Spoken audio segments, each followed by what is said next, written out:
विश्वसरी ITI के YouTube channel पर आप सभी का स्वागत है। मैं राजीव कुमार और आज का मेरा टॉपिक है हेक्सो ब्लेड। तो हम लोग शुरू करते हैं हेक्सो ब्लेड। जैसा कि पहले क्लास हम लोग जाने हेक्सो फ्रेम के बारे में, तो उससे रिलेटेड शब्द आपका हेक्सो ब्लेड है, क्योंकि हेक्सो फ्रेम अकेला कार्य नहीं कर सकता है बिना हेक्सो ब्लेड के।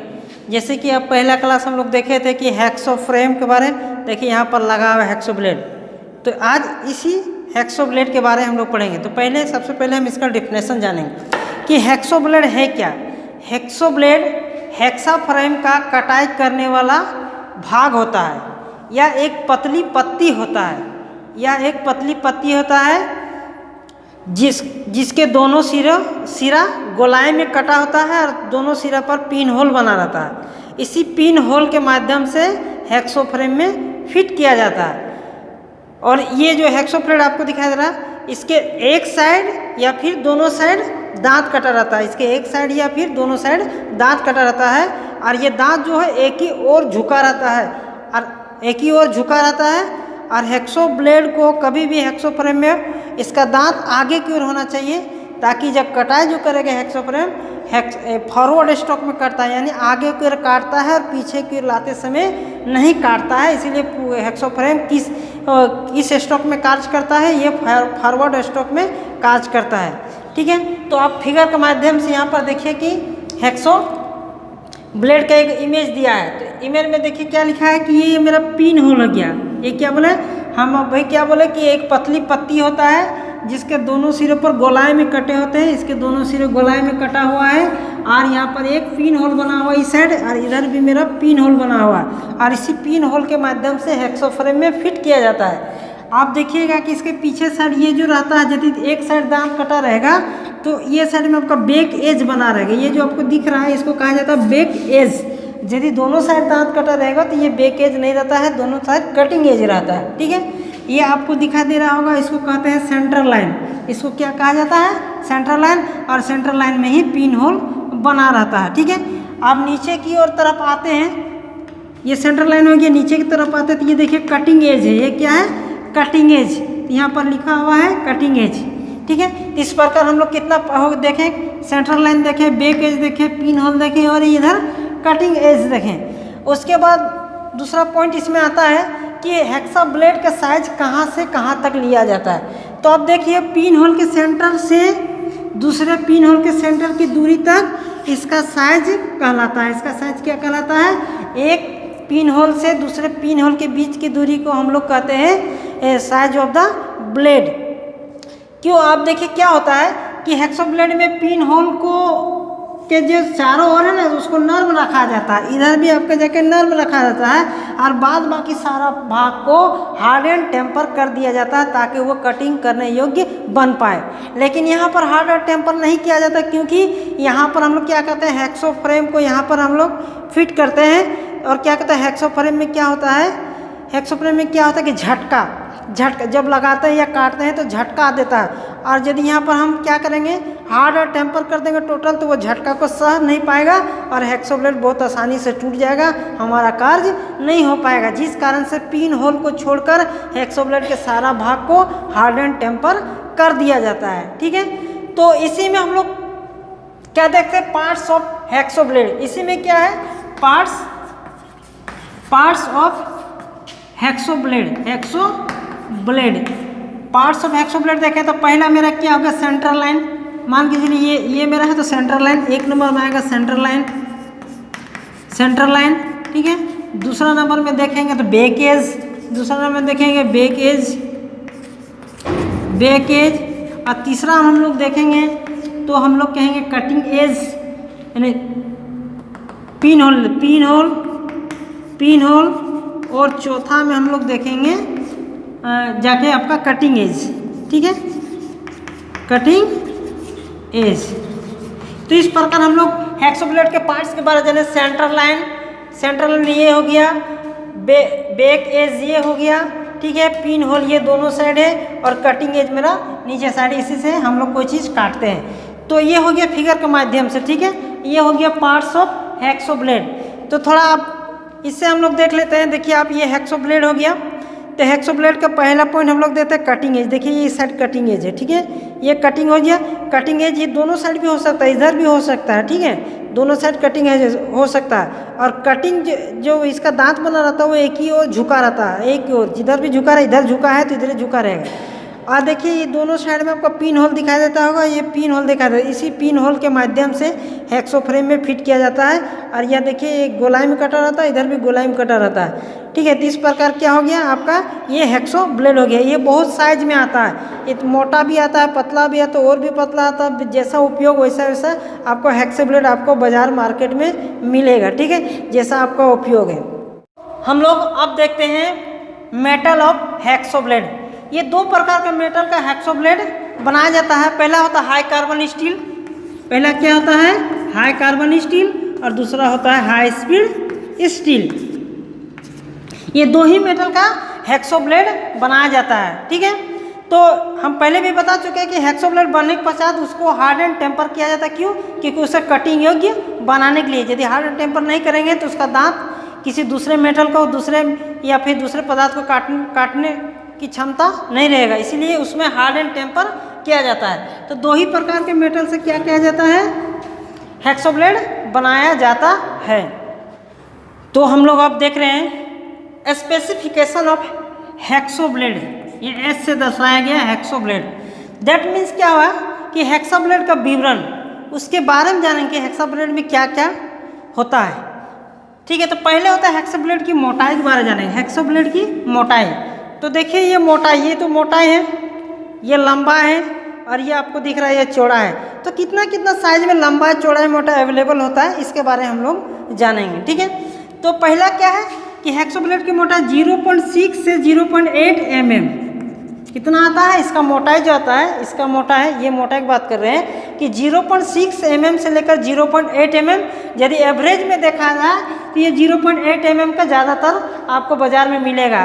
कितना मोटाई का मिलेगा? 0.8 mm मोटाई का हेक्सो ब्लेड बाजार में आपको मिलेगा, ठीक है। दूसरा पॉइंट आता है इसकी चौड़ाई के बारे में बात करते हैं। दूसरा पॉइंट क्या होता है इसकी चौड़ाई। देखिए इस चौड़ाई की बात कर रहे हैं, ठीक है। इसकी चौड़ाई, ये जो आपको चौड़ाई दिख रहा है, ये चौड़ाई कितने mm तक इसका चौड़ाई रहता है हेक्सो ब्लेड का। तो इसका जो चौड़ाई रहता है 12 mm से लेकर 16 mm, 12 mm का भी मिलेगा, 13 mm, 14 mm, 15 mm, 16 mm।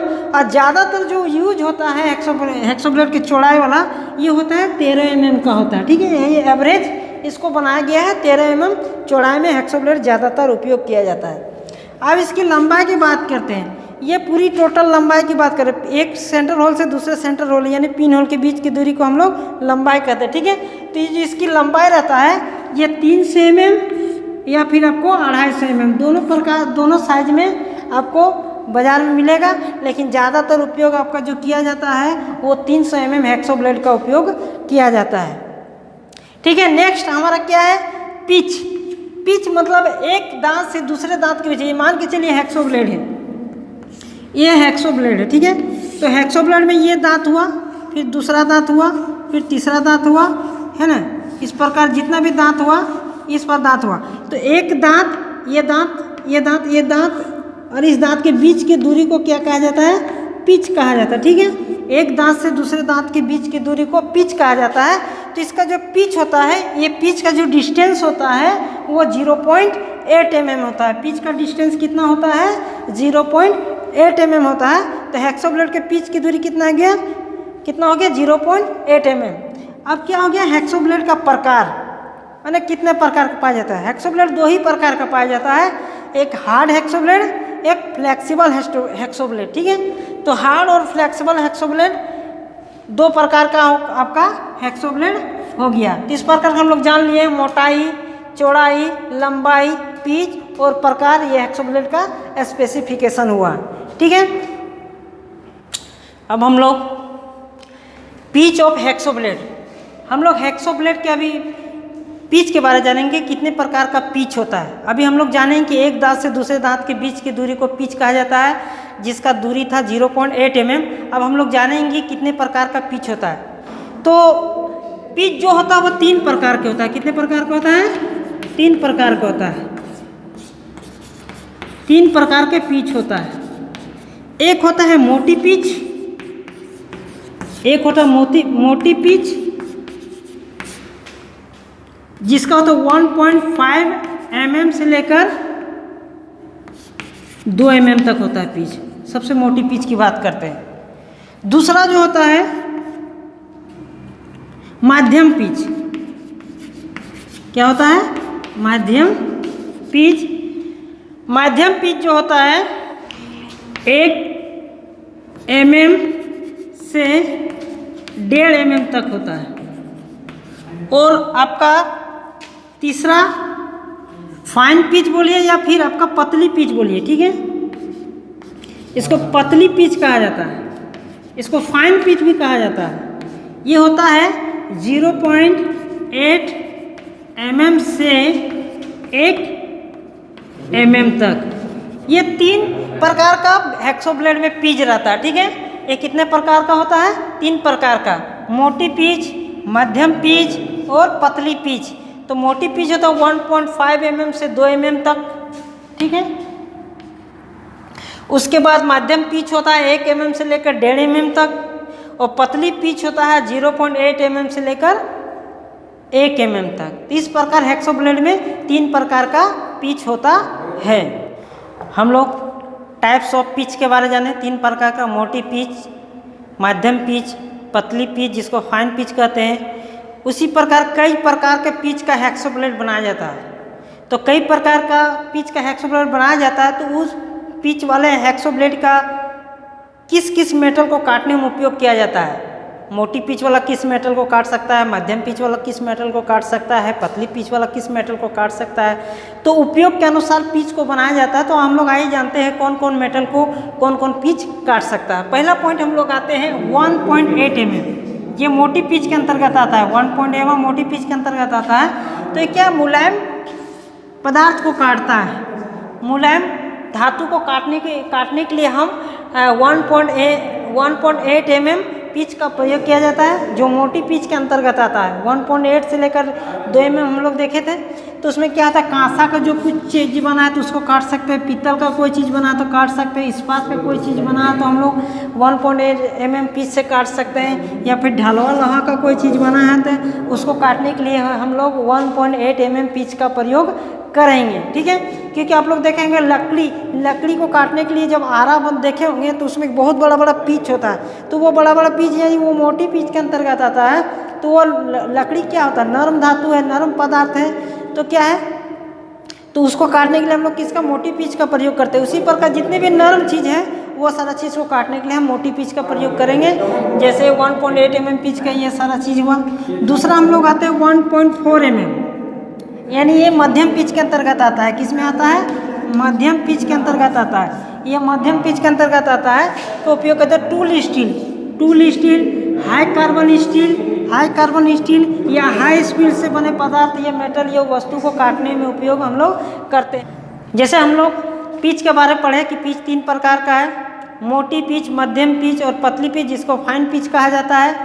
और उस तीनों पिच का उपयोग हम लोग देखेंगे कहाँ कहाँ किया जाता है, किस मेटल को काटने में किया जाता है, किस मेटल को काटने में मोटी पिच, किस मेटल को काटने में मध्यम पिच, किस मेटल को काटने में पतली पिच का प्रयोग किया जाता है। तो आइए हम लोग देखते हैं कौन सा पिच का कहाँ पर प्रयोग किया जाता है, किस मेटल को काटने में। तो पहला हम लोग क्या है कि मोटी पिच के बारे में बात कर रहे हैं। तो मोटी पिच यानी मोटी पिच के अंतर्गत ये मोटी पिच है, ठीक है। मोटी पिच में हम लोग पढ़े थे 1.5 से 2 mm, ठीक है। 1.5 से 2 mm के बारे में पढ़े थे। तो ये 1.8 आपको मोटी पिच के अंतर्गत आता है। तो जितना मोटा पिच रहता है, जिसका जितना मोटा पिच रहता है वो हमेशा याद रखने के मुलायम पदार्थ को, मुलायम धातु को ही काट सकता है, ठीक है। तो मुलायम में क्या होता है, कांसा, पीतल, इस्पात या फिर ढलवा लोहा या फिर लकड़ी इत्यादि चीज़ को काटने के लिए मोटी पिच का प्रयोग करते हैं, ठीक है। तो हम लोग कितना समझ में आ गया कि मोटी पिच द्वारा क्या होता है कि मुलायम धातु या मुलायम मेटल को काटने में मोटी पिच का उपयोग किया जाता है। जैसे आप लकड़ी काटते हो तो देखेंगे आरा, तो आरा के दांत बहुत बड़ा बड़ा रहता है। दैट मीन्स क्या है, उसका मोटी पिच है। वो लकड़ी क्या है, मुलायम पदार्थ है जिसको काटने में हम लोग मोटी पिच का उपयोग कर रहे हैं आरा के द्वारा, ठीक है। तो नेक्स्ट हम लोग देखते हैं आपका जाके दूसरा क्या देखते हैं, माध्यम पिच 1.4 के अंतर्गत आता है। इसमें देखे तो 1.5 से 1 mm से लेकर 1.5 mm तक देखे थे मध्यम पिच, ठीक है। तो ये क्या है, उससे थोड़ा हार्ड धातु को मैंने ये हार्ड धातु को काट सकता है, दैट मीन्स उससे थोड़ा नहीं, ये पूरा हार्ड धातु को ही काट सकता है। इसका उपयोग किया जाता है। पहला क्या है, टूल स्टील, ये मेरा हार्ड धातु है। हाई कार्बन स्टील, ये मेरा भी हार्ड धातु है। और हाई स्पीड स्टील, ये भी हार्ड धातु। तो दैट मीन्स क्या है कि मध्यम पिच का जो ब्लेड रहेगा, मध्यम पिच के ब्लेड से हमेशा हार्ड धातु या हार्ड धातु से बने कंपोनेंट मेटल या पार्ट्स को काटने में उपयोग किया जाता है मध्यम पिच का, यानी 1.4 mm। ये ज़्यादातर परीक्षा में पूछा जाता है कि 1.4 mm पिच वाले ब्लेड से किस धातु को काट सकते हैं। तो याद रखिएगा हमेशा हार्ड धातु को काट सकते हैं। हार्ड धातु में क्या है, tool steel, high carbon steel या हाई स्पीड स्टील होता है। ठीक है, नेक्स्ट हम लोग 1 mm पिच, यानी हम लोग अब 1 mm पिच के बारे जानेंगे, है ना। इसमें 1 mm पिच वाला जो ब्लेड बनता है उसके द्वारा क्या कहते हैं, एंगल आयरन या पीतल से जो ट्यूब बनाया जाता है उस ट्यूब को काटने में, या तांबा में लोहे के पाइप, तांबा या लोहा से के जो पाइप बनाया जाता है उन पाइप को काटने के लिए हम 1 mm पिच का ब्लेड उपयोग करेंगे। ठीक है, क्या हम लोग जाने कि 1 mm पिच ब्लेड का उपयोग कहाँ करेंगे, एंगल आयरन से कोई पतला सामान बनाया गया उसको काटने में, या पीतल के कोई ट्यूब बनाया गया उसको काटने में, या तांबा या लोहा के पाइप बनाए जाते हैं उन पाइप को काटने के लिए हम 1 mm पिच वाले ब्लेड का उपयोग करेंगे। ठीक है, नेक्स्ट आता है कि 0.8 mm पिच ब्लेड का उपयोग, 0.8 mm पिच का उपयोग किस को काटने में करेंगे, नलिकाओं, जिसको कंड्यूट पाइप के बारे में आप जानते होंगे, नलिकाओं, कंड्यूट पाइप इत्यादि को काटने के लिए क्या करेंगे, 0.8 mm पिच का उपयोग करेंगे। दूसरा होता है पतला ट्यूब, जिसको हम लोग क्या कहते हैं, जैसे साइकिल वगैरह में जैसे एक ट्यूब लगा रहता है उस पर करके ट्यूब जो रहता है पतले ट्यूब, या फिर धातु का चादर, जिसको हम लोग देहाती भाषा में जो चादरा कहते हैं। ठीक है, तो पतले चादर इत्यादि में जिसको काटने के लिए हम लोग किसका उपयोग करेंगे, 0.8 mm पिच का उपयोग करेंगे। तो सीधी सी बात हम लोग समझ गए, 0.8 mm में पतला चीज़ जितना भी होता है वो सारे चीज़ को काटने के लिए हम लोग 0.8 mm पिच वाला ब्लेड का उपयोग करेंगे। जैसे नलिकाओं, कंड्यूट पाइप, पतले ट्यूब, धातु चादर इत्यादि को काटने के लिए हम लोग किसका उपयोग करेंगे, 0.8 mm पिच का उपयोग हम लोग करेंगे।